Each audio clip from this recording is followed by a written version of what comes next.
amigos, queridos irmãos, que Jesus, no seu amor infinito, toque os nossos corações. Nós possamos nos permitir nesse momento, em nossa alma e nossos corações, a presença amiga de Jesus. Nós, por cultura, reservamos o mês de dezembro para Jesus. Começa a aproximar o fim de ano, começam a aparecerem as luzinhas, os enfeites, as compras de Natal e o comércio como um todo se aparelhando para o mês de Natal. A princípio, nós adquirimos o hábito de fazer uma certa censura e uma certa crítica ao comércio, à comercialização do símbolo de Natal, mas hoje eu quero fazer uma reverência, um reconhecimento, porque graças a essa intensidade que o comércio consegue trazer para dentro dessa ideia, hoje ela é muito mais antes e muito mais intensamente cultuada. Não sei se daríamos menos importância ao Natal caso não houvesse o movimento do comércio, mas o comércio parece-me, é uma apreciação pessoal, engrandece enormemente o período de Natal, com toda a sua promoção, com toda a valorização que eles trazem para essa data. Mas o mês de Natal é, em fim de análise, o mês de Jesus por excelência. É o mês mais importante que nós passamos durante o ano. Tem aquele período ali da Páscoa que também se cria um volume, uma intensidade, mas o Natal é incomparável, porque o Natal é o nascimento, é essa mudança de um ano para o outro, esse contar calendário que nós fazemos, e traz-se para dentro da ideia de Natal um movimento mais intenso, que, via de regra, nos sensibiliza. Via de regra, nos traz a pensar, a meditar, a estar mais presente, a pensar mais na figura de Jesus. E em pensando em Jesus, nós começamos a lembrar da sua mensagem, daquilo que ele tem para nos ensinar. Porque uma coisa é nós nos ligarmos a ele, a Jesus. Mas outra coisa bem diferente é nós começarmos a entrar dentro da ideia daquilo que ele significa, daquilo que ele representa, daquilo que ele nos traz como lição para a nossa vida. E aí, com as luzes do Natal, com a ceia, com os presentes, com a família, com as pessoas, nós vamos aos poucos entrando na ideia. Mas como somos seres inteligentes, curiosos por natureza, e vamos amadurecendo dentro desse campo de ideias, nós vamos amadurecendo ali, presente nesse campo de ideias, de estímulos, de emoções. E um dia, com certeza, nós vamos nos perguntar: o que é isso? O que significa isso? Quem é Jesus? Por que ele é tão importante assim? O que eu posso aprender diante dessa ideia?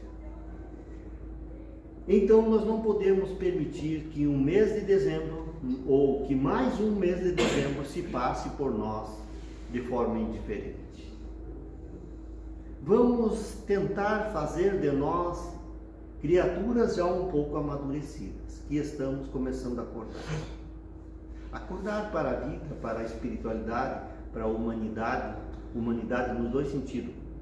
Humanidade, sentimento de humanidade, humanidade, irmãos de humanidade. Vamos começar a pensar: o que é Jesus? Quem é Jesus? O que ele pode nos oferecer? essa pergunta ela tem que ser individual. Nós podemos aqui lançar ideias, provocar pensamentos e emoções, mas a análise mais própria, ela é pessoal. Cada um de nós vai ter que sair daqui hoje com essa pergunta: o que é Jesus em minha vida? Para isso nós vamos nos valer desse texto, do jornalzinho do Seara do Mestre de Santo Ângelo, Grupo Espírita Seara do Mestre de Santo Ângelo. Nós estávamos em Santa Bárbara semana passada, segunda-feira semana passada, cumprindo a escala de intercâmbio da União Municipal Espírita. E ao chegarmos nós encontramos em cima da mesa lá esse jornalzinho sendo distribuído para as pessoas no Núcleo Espírita Sigismundo, que faz parte da Aliança Espírita João dos Matos, que tem esse núcleo lá em Santa Bárbara, o Núcleo Sigismundo. E quando nós olhamos para esse título, disse: é este o título que eu preciso para o mês de dezembro. É a primeira palestra da nossa casa dentro do mês de dezembro. Por isso a proposta de nós, a partir de hoje, começar a avaliar essa questão de uma forma mais séria e mais responsável.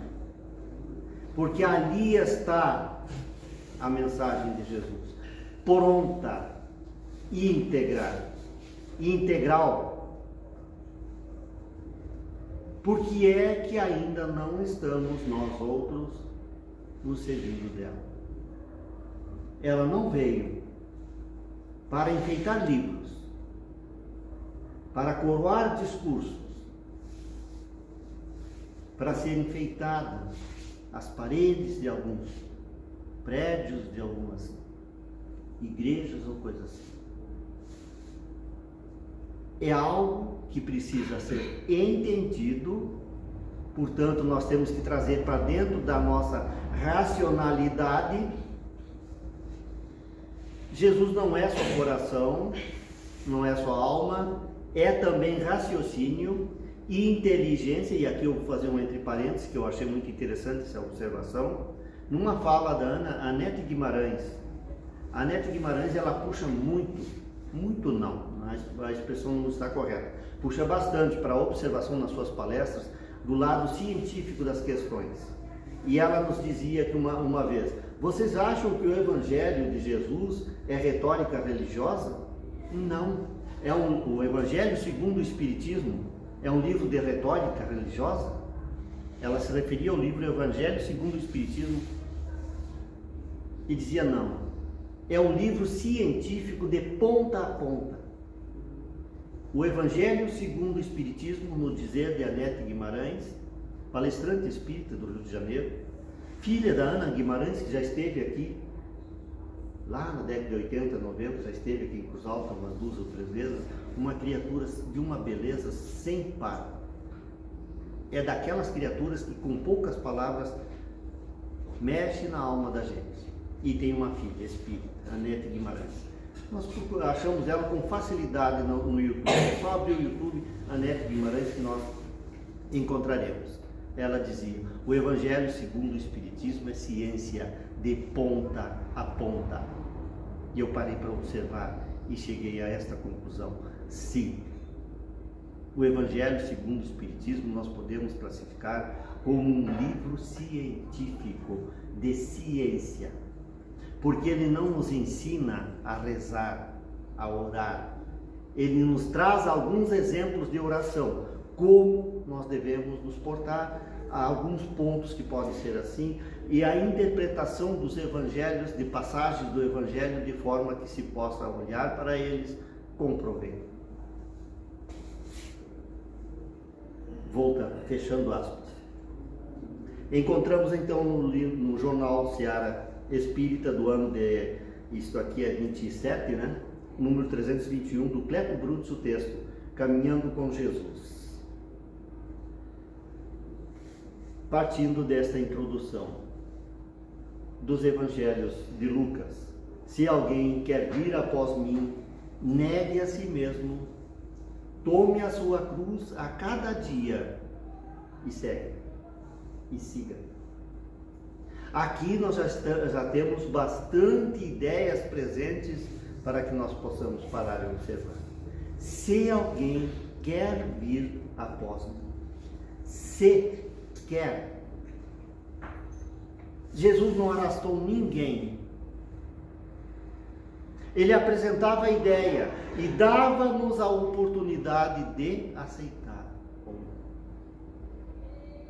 Por quê? Primeiro, porque não tinha confiança suficiente no que estava fazendo e dizendo. Não precisava levar ninguém de roldão. Segundo, sabia que depende do próprio indivíduo fazer o seu movimento, a sua decisão. Se quer vir após mim, ir é movimento, é a ação de ir, de estar na busca, após mim, segui-lo. Negue a si mesmo. Nós vamos desdobrar um pouco mais adiante essas ideias. Negar-se a si mesmo.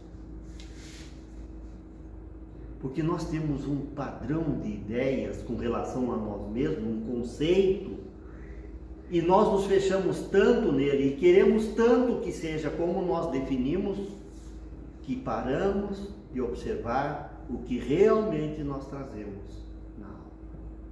Não sabemos o que somos, ou melhor, sabemos, mas não paramos para observar o que nós realmente somos.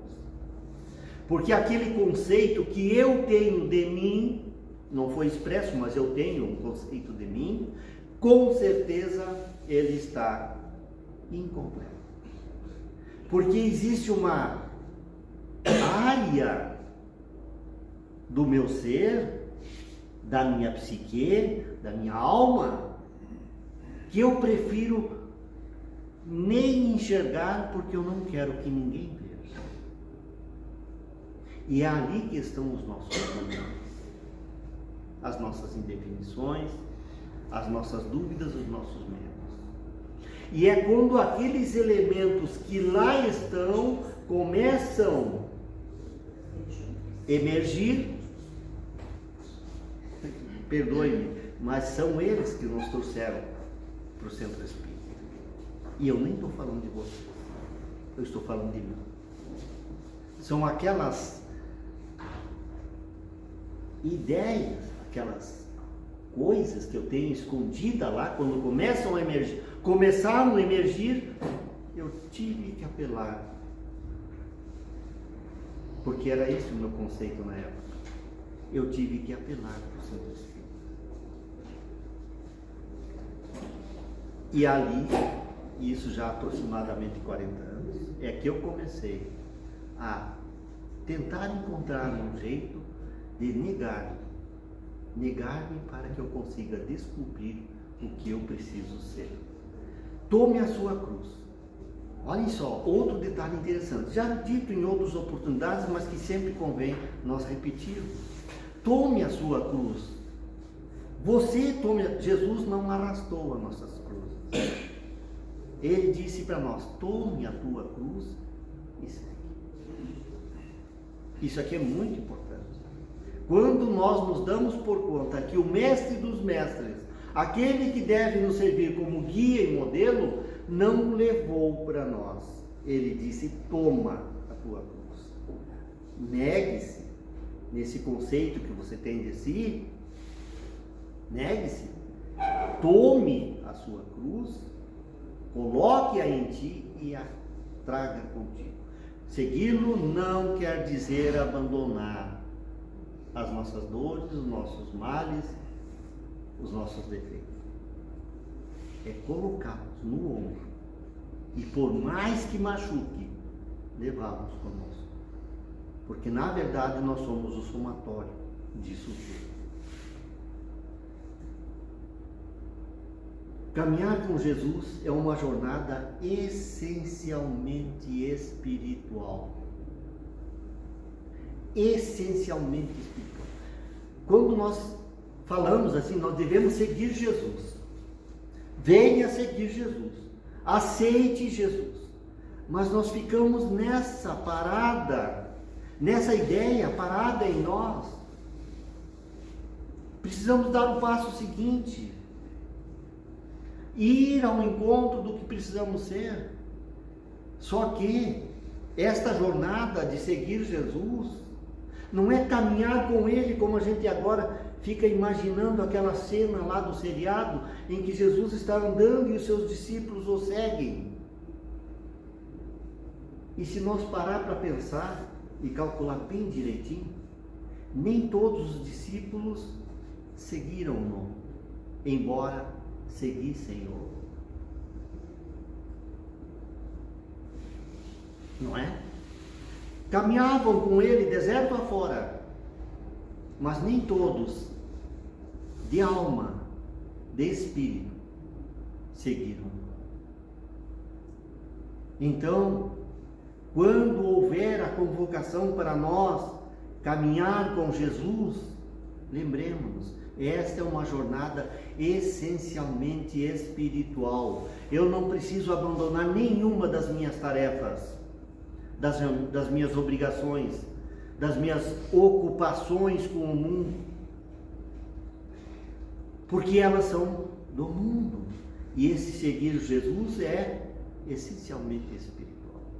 A partir daquele momento que eu for convocado, eu vou ter que começar a rever a minha realidade espiritual para refazer esta caminhada, porque será em espírito e verdade que o seguiremos.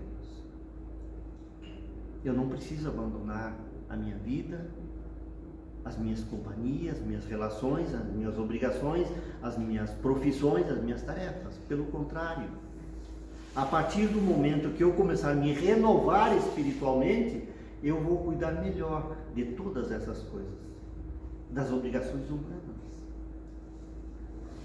das obrigações mundanas. Mundanas não no mau sentido da expressão, quer dizer, do mundo. Só isso. Nos ensina, dentro desse pensamento, Amélia Rodrigues, via João Pereira Franco, no livro O Essencial, nos diz que a marcha do encontro é também um caminho de autoencontro. De autoencontro, porque se eu vou, a partir daquele momento, aceitar o convite e passar a segui-lo, por mais espiritualmente que seja, isso será necessariamente um autoencontro. Portanto, para fazer um autoencontro, para se encontrar realmente, eu não posso esconder uma área, aquela que eu não quero nem ver, e que Deus o livre, alguém descubra. Eu tenho que passar a olhar, com respeito e carinho, por mais mal que seja aquilo que eu escondo ali. Eu tenho que começar a olhar com respeito e carinho, porque são coisas que me caracterizam, que são o que eu sou, fazem parte daquilo que eu sou. E não é escondendo, abafando, também não é trazendo para fora feito um louco. Também não é assim. Nós não podemos dar vazão a tudo que se encontra guardado no semiconsciente, no inconsciente, eu não sei como é que a gente chama isso, lá no inconsciente. Não podemos tirar tudo para fora e começar a despejar para o mundo. Aí nós vamos nos prejudicar e prejudicar todo mundo. Mas ter consciência de o que há nos refolhos da nossa alma. Então, a marcha do encontro é também um autoencontro, na qual se fundem os sentimentos de quem busca e daquele que se entrega. Jesus não vos pede muito, não pede demais para nós, exceto a nossa transformação.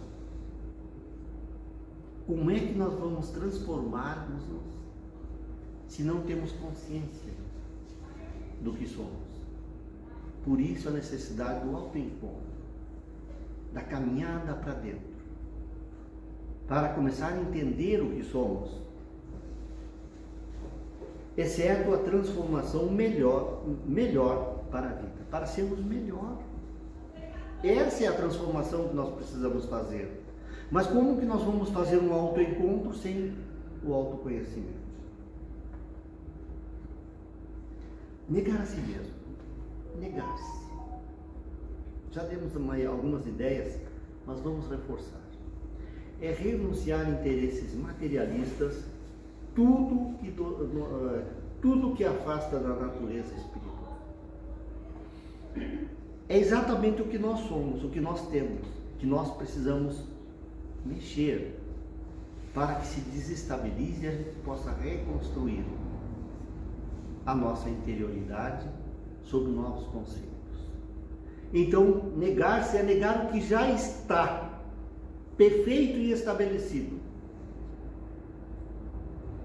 que só vamos conseguir a partir do momento que a gente tiver a coragem de aceitar-se, reconhecer-se. Eu não estou dizendo que nós agora vamos ter que nos dar por conta que nós somos maus, egoístas, preguiçosos.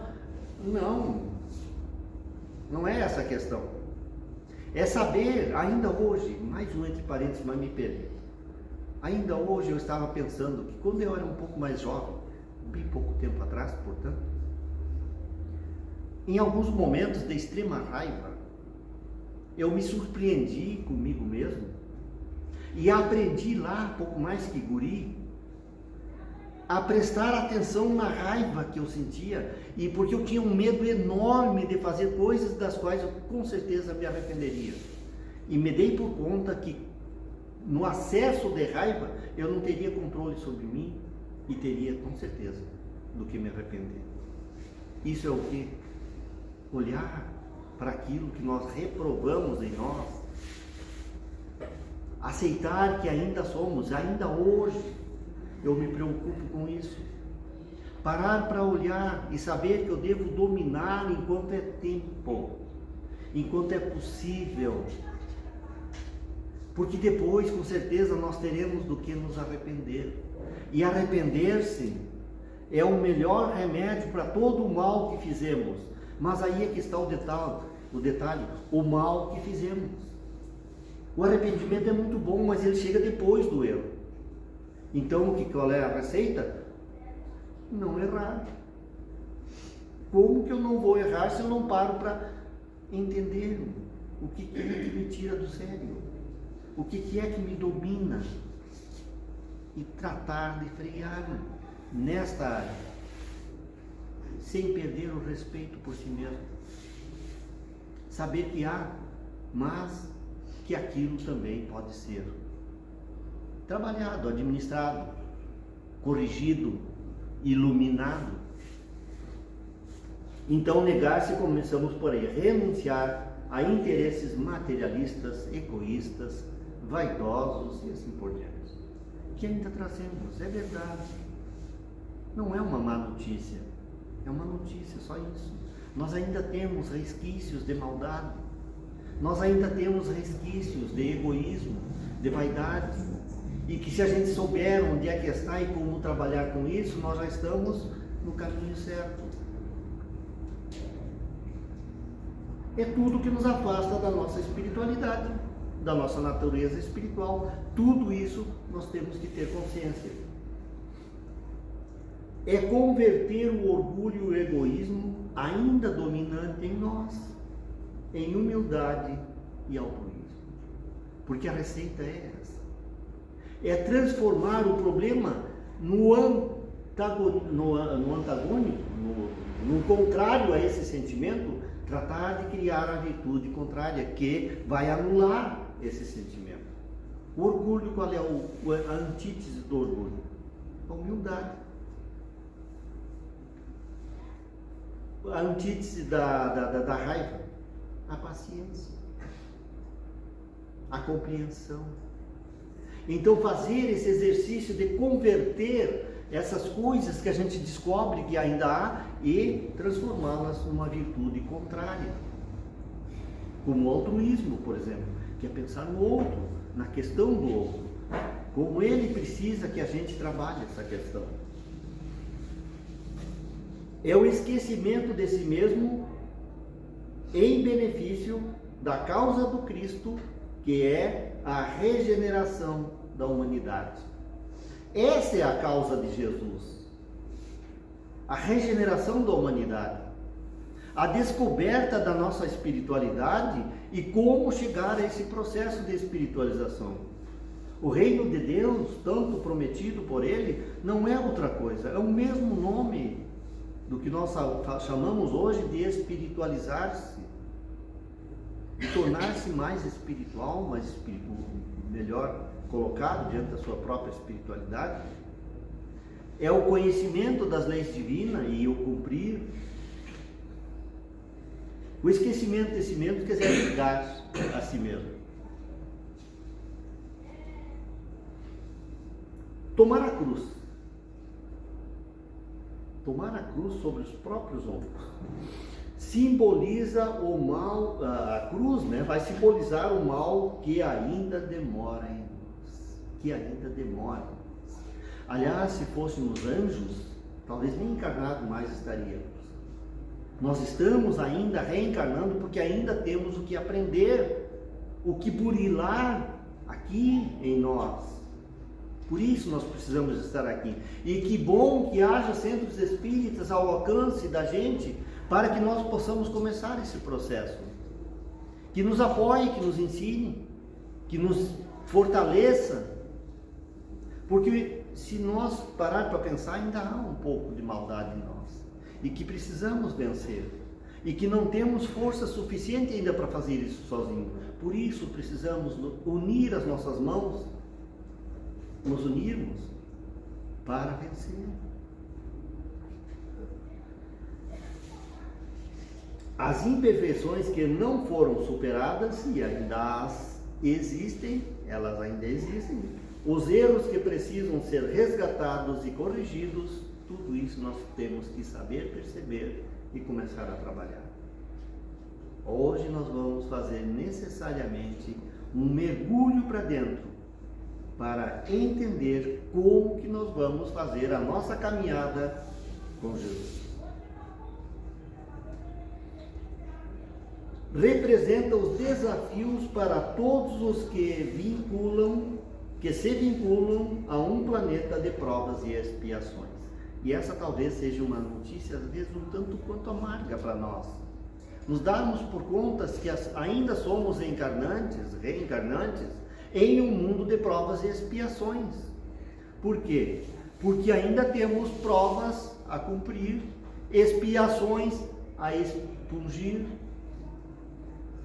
Por isso ainda precisamos de um mundo com essas características, com esses problemas, com essas questões a serem encaminhadas. Então, carregar a nossa cruz é entender onde que estamos e o que nós precisamos fazer para transformar essa situação. Nos prometem os Espíritos um mundo de regeneração que, dizem eles, está logo aí adiante. Com bastante esperança, nós podemos dizer, na nossa próxima encarnação, talvez já estejamos entrando no mundo da regeneração. Mas para isso, nós precisamos carregar a nossa cruz, para transformar essas cruzes em algo que ilumine o nosso caminho, que ilumine a nossa alma, que nos ajude a vencer as nossas mazelas.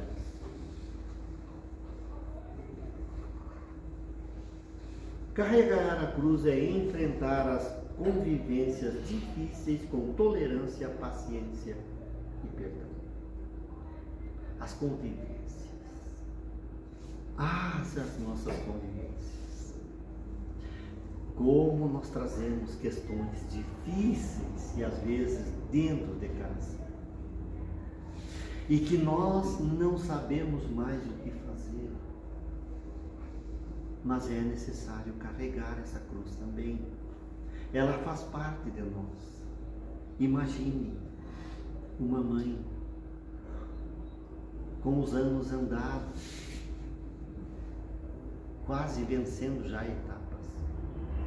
Como se transforma, e nós temos que carregar a cruz. Porque quando nós não sabíamos nem caminhar, ela caminhava por nós. E agora? Largar? Porque é um problema. Claro, nós também éramos um problema. As relações mais íntimas, mais pessoais, às vezes são as mais difíceis de serem carregadas. Mas também convenhamos, vamos olhar para esse lado também. As relações mais íntimas são aquelas que nos sustentam, porque não fosse elas, talvez nós não conseguiríamos dar andamento. Não vamos fazer aqui terra arrasada sobre as relações humanas que, via de regra, são problemáticas. Nós sabemos disso. Mas via de regra também é o que nos salva. Quando nós estamos exaustos da vida, sem saber mais o que fazer, o que é que nós fazemos? Vamos para casa.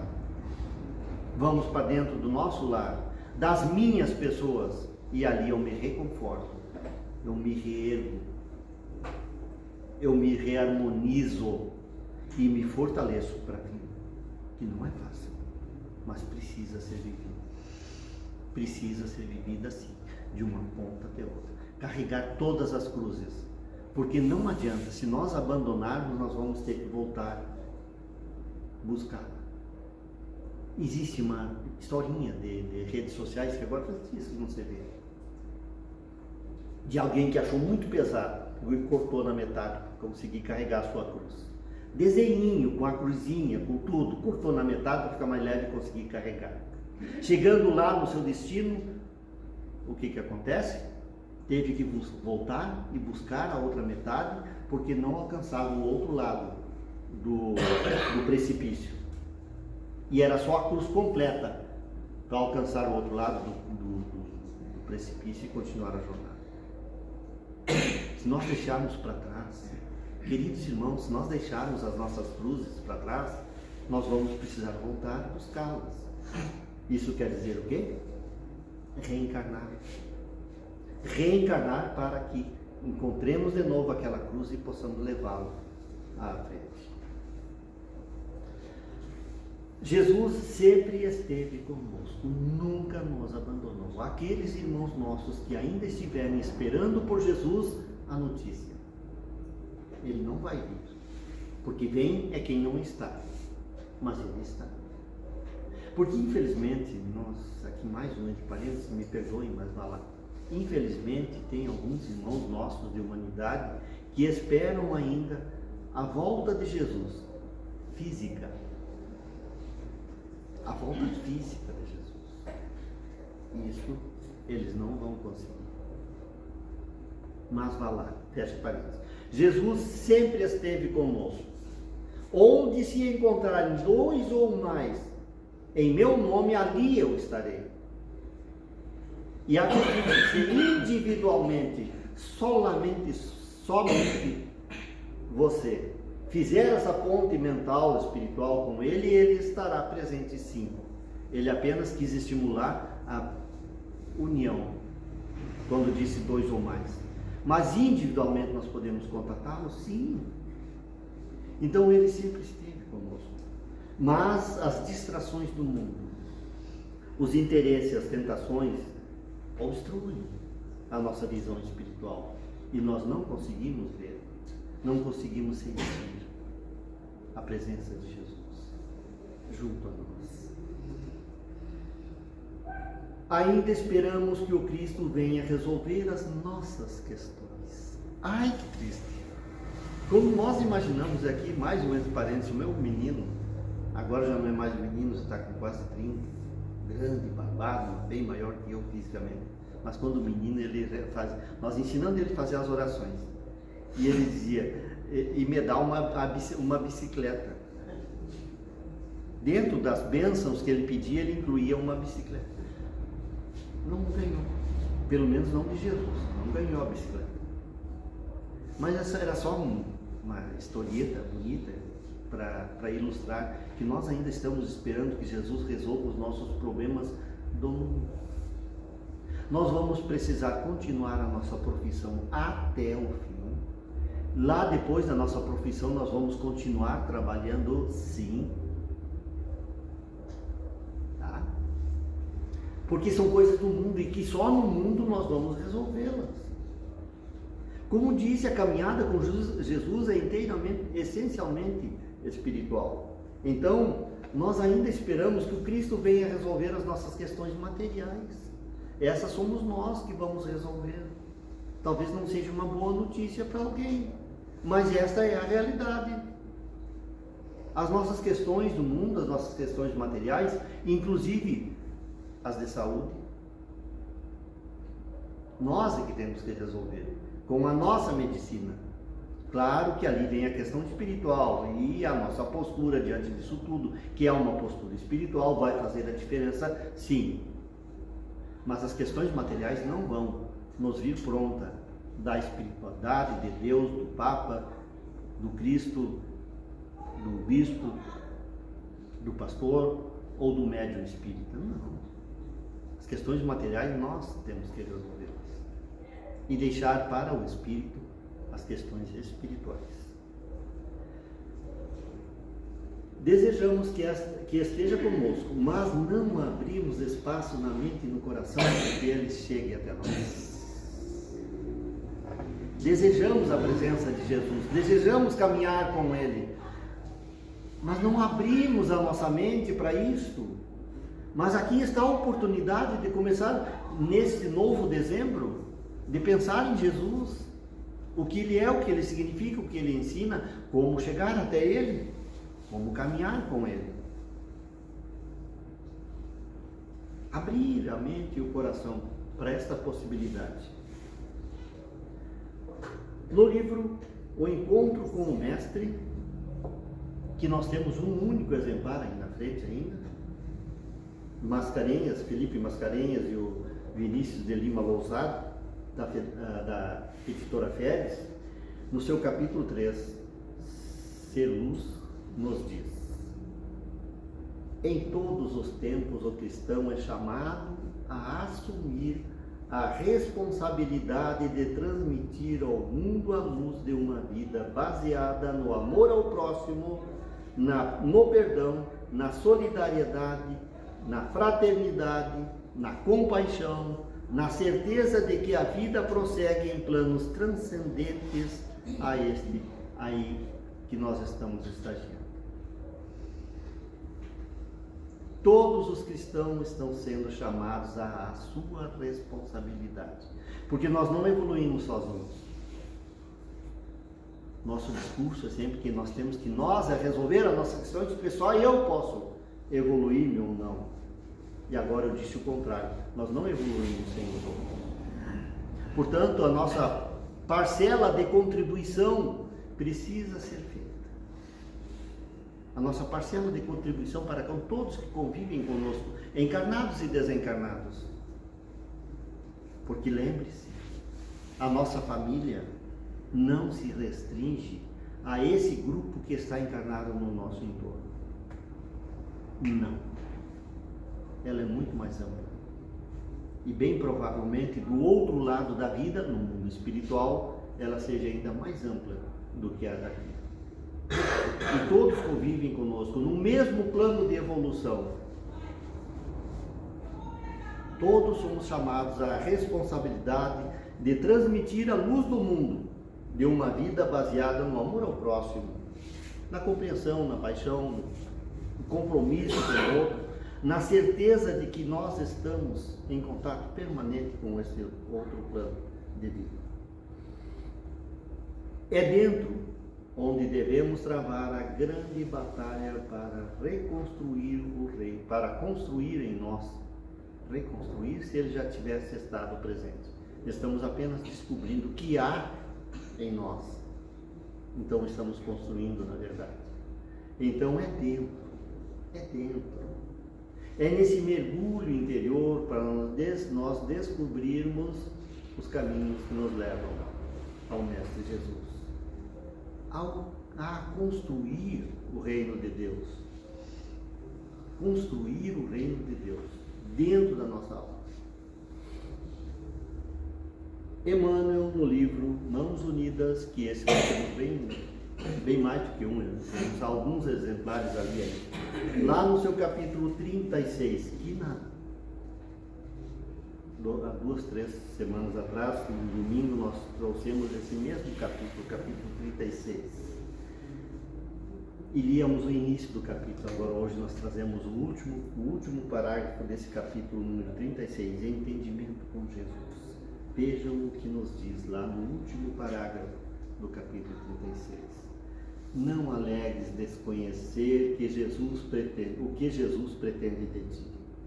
Basta nos afinemos com os propósitos do Senhor nas lições do Evangelho e saberemos indubitavelmente que tudo aquilo de justo e certo que nos cabe a cada um. Jesus espera por nós, para que nós, assumindo as nossas responsabilidades, e para isso, basta saber fazer esse mergulho interior. Porque quando nós começarmos a descobrir qual é a nossa tarefa evolutiva, nós estaremos seguindo Jesus, caminhando com Ele. Porque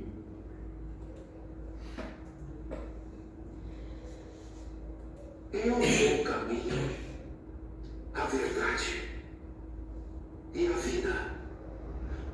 Ninguém vem ao Pai senão por mim. Vamos repetir. Eu sou o caminho, a verdade e a vida. Ninguém vem ao Pai senão por mim.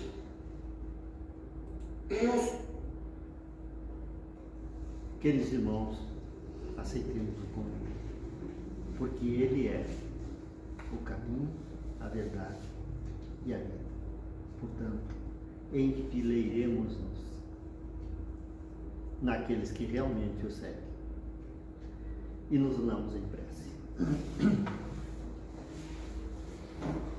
Mentalizemos a presença amiga do querido Mestre Jesus junto a nós, iluminando esse nosso ambiente de muita paz e alegria. Saibamos sentir em nossos corações o toque divino, a luz divina, que nos ilumina, que nos acalma, que nos ilumina e nos dá a força necessária para seguirmos a nossa jornada. Que a paz de Jesus esteja em nossos corações.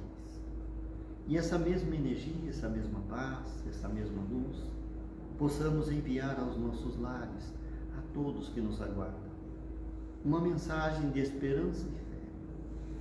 Que possamos enviar aos hospitais, aos asilos, às casas de assistência de toda ordem. Possamos enviar aqueles irmãos nossos que transitam pelas ruas, pelas praças, desorientados, sem um norte. Sejamos uma luz de esperança para esses corações. Que nós, cada um de nós, possamos caminhar com Jesus a partir de hoje. Que assim seja. Graças a Deus.